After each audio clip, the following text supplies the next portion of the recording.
Hey, I'm Josh Hawkins. Welcome to episode 117 of Opening Up the Gospels. In the last episode, we started looking at the events of Passion Week, the final week of Jesus' life before his crucifixion at the Passover in 29 AD. We began with what many have called the triumphal entry of Jesus into Jerusalem on Sunday. All four Gospels narrate this scene, and we discovered a few significant things. First, that Jesus sent two disciples away to bring him a donkey on which no one had yet sat. This is what he rode for perhaps a couple of miles as he left Bethany and then came to Jerusalem. Second, the crowds who were lauding Jesus affirmed him as the promised king of Israel, the son of David, that long-expected ruler who would restore Jerusalem and bring all of God's promises to pass.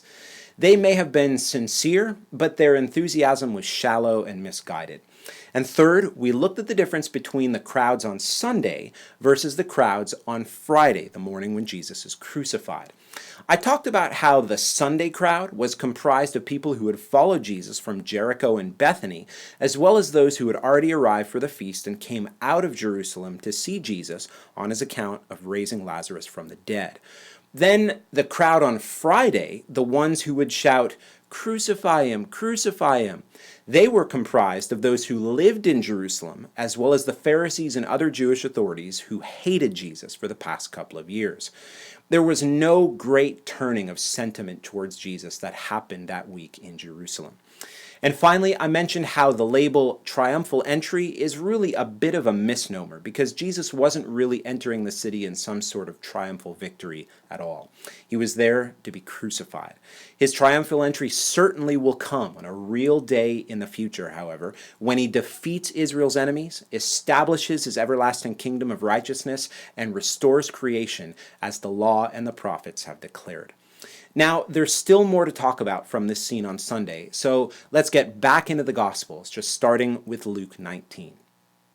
And when he drew near and saw the city, he wept over it, saying, "Would that you, even you, had known on this day the things that make for peace.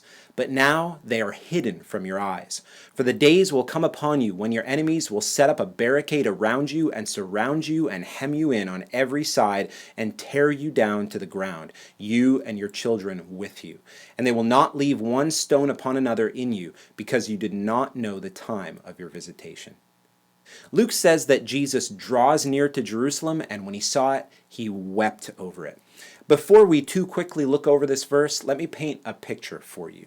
The path to Jerusalem from the east was not a wide paved roadway. The terrain was rocky, narrow, and winding, and the Mount of Olives, which is probably more like what we would call a large hill, is what blocks the view of Jerusalem on the approach. Olive trees and fig trees dot the landscape and line the path. Check out this short quote from Alfred Edersheim in his book on the life of Christ. "Gradually, the long procession swept up and over the ridge where first begins the descent of the Mount of Olives towards Jerusalem. At this point, the first view is caught of the southeastern corner of the city. The temple and the more northern portions are hid by the slope of Olivet on the right. What is seen is only Mount Zion. At that time it rose, terrace upon terrace, from the palace of the Maccabees and that of the high priest, a very city of palaces, till the eye rested in the summit on that castle, city, and palace, with its frowning towers and magnificent gardens, the royal abode of Herod, supposed to occupy the very seat of the palace of David." Imagine the crowds, the pilgrims from all over following, and the crowds from Jerusalem coming out to see Jesus. They all want to get closer and just get a glimpse of him, having heard so many astonishing things about him. Now the path dips and rises once again up to a ridge where in an instant the entire city of Jerusalem just bursts into view. And it was probably here where Jesus' outward demeanor changes almost instantly. Think about it. The crowds are festive. They're throwing down their cloaks and waving palm branches, and they're shouting with excitement. Then all of a sudden, Jesus is doubled over on the top of the donkey, weeping after he sees Jerusalem for the first time on this journey. Now, the Greek word that Luke uses here for wept is a very different Greek word from the one that John's gospel uses in John 11:35 when Jesus wept in front of Mary and Martha because of the death of Lazarus. In John, the word used there can mean that tears welled up in the eyes, and it implies a gentle sobbing. But in Luke, the word used is closer to wailing or loud lamentation. Now, what must the pilgrims have been thinking as Jesus begins heaving with lamentation? How long did it take for a hush to settle over the crowds until they could only stare at Jesus in awkward silence? Jesus would be the one to break that silence, pulling himself up, showing his tear-covered face and swollen eyes to them, and saying that the city of Jerusalem would soon be surrounded on every side and reduced to rubble because they did not rightly respond to God's direct appeal to them to bear the fruits of repentance. Now, the judgment that Jesus pronounces in Jerusalem here is not novel or revolutionary. In fact, it's exactly what the prophets have been saying to Israel. Why will disaster come upon them? Because God had made a covenant with them at Mount Sinai, and he is being faithful to that covenant. According to Deuteronomy 28, the blessings of the covenant were contingent upon their obedience, and the curses would be the result of their disobedience. Look at what Deuteronomy 28 says. And if you faithfully obey the voice of the Lord your God, being careful to do all his commandments that I command you today, the Lord your God will set you high above all the nations of the earth, and all these blessings shall come upon you and overtake you if you obey the voice of the Lord your God. The Lord will cause your enemies who rise against you to be defeated before you, and he will bless you in the land that the Lord your God is giving you. The Lord will establish you as a people holy to himself, as he has sworn to you, if you keep the commandments of the Lord your God and walk in his ways. And all the peoples of the earth shall see that you are called by the name of the Lord, and they shall be afraid of you. But if you will not obey the voice of the Lord your God, or be careful to do all his commandments and his statutes that I command you today, then all these curses shall come upon you and overtake you.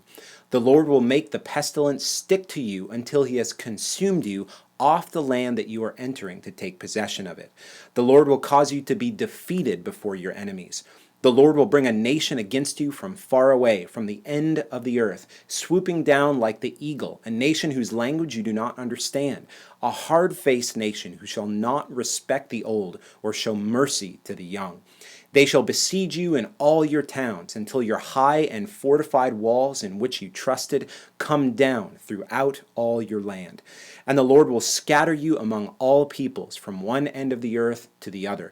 And there you shall serve other gods of wood and stone, which neither you nor your fathers have known. There is so much in Deuteronomy 28 and the surrounding chapters that explains pretty much all of Israel's history and God's dealings with the nation. Jesus is pronouncing judgment upon Jerusalem, and in about 40 years from this moment in 70 AD, his words would come to pass when the Roman armies would siege the city and destroy the temple. And to this day, the curses of the covenant remain upon them. Moses and the prophets describe an even greater trial ahead for the people of Israel, a greater scattering and a final shattering of their power that will culminate in their repentance. Then and only then will the humble king who rode on a donkey to the Mount of Olives return on a white horse to split that same mountain in two, to defeat his enemies, to restore the nation, and enact all of God's promises. Now Jesus would have entered the city from the east, since the Mount of Olives and Bethany was to the east, and thus would have likely entered in through the Susa gate on the eastern wall, which opened directly into the temple courts. It would have been later on in the day at this point. Mark's gospel tells us a little more. And he entered Jerusalem and went into the temple, and when he had looked around at everything, as it was already late, he went out to Bethany with the 12. So Jesus went into the temple and looked around at everything. Now, I don't think we should understand this as Jesus just going in to hang out with people or just see the marble and gold in the temple. I believe there's far more than just a simple curiosity going on here. Remember, almost 2 years ago to the day, Jesus had come into the temple and overturned the tables of the money changers and drove out those who sold the animals. We looked at that event from John 2 back in episode 49. And this Passover feast in 29 AD is the first one that he's been to since the beginning of his public ministry. Because, as I've talked about back in episode 79, he didn't attend the feast in Jerusalem in 28 AD. So I believe Jesus is coming into the temple to see if anything has changed, to see if the people there had actually borne the fruits of repentance. So this looking around at everything is a careful searching and examining and a judging. Had the temple system and the leadership changed at all? Was there any evidence of repentance? Unfortunately, there was none. Jesus spoke a parable back in Luke 13 that I think is applicable here. And he told this parable. A man had a fig tree planted in his vineyard, and he came seeking fruit on it and found none. And he said to the vine dresser, "Look, for 3 years now I've come seeking fruit on this fig tree, and I find none. Cut it down. Why should it use up the ground?" And he answered him, "Sir, let it alone this year also, until I dig around it and put on manure. Then if it should bear fruit next year, well and good, but if not, you can cut it down." This parable would be significant as we look at the next scene the Gospels record for us, which is the cursing of the fig tree on the way back into Jerusalem on Monday morning. As Jesus returns to Bethany for the night with still slightly puffy eyes and tear-stained clothes, what was going through his mind and his heart? What must the disciples have been thinking? Jesus knew what was about to happen to him in a few days and still would yet return to try and appeal again to the people. We'll continue looking at Passion Week in the next episode, so be sure to come back then. In the meantime, you can find all the past episodes in this series on my website, www.joshuahawkins.com. God bless. I'll see you next time.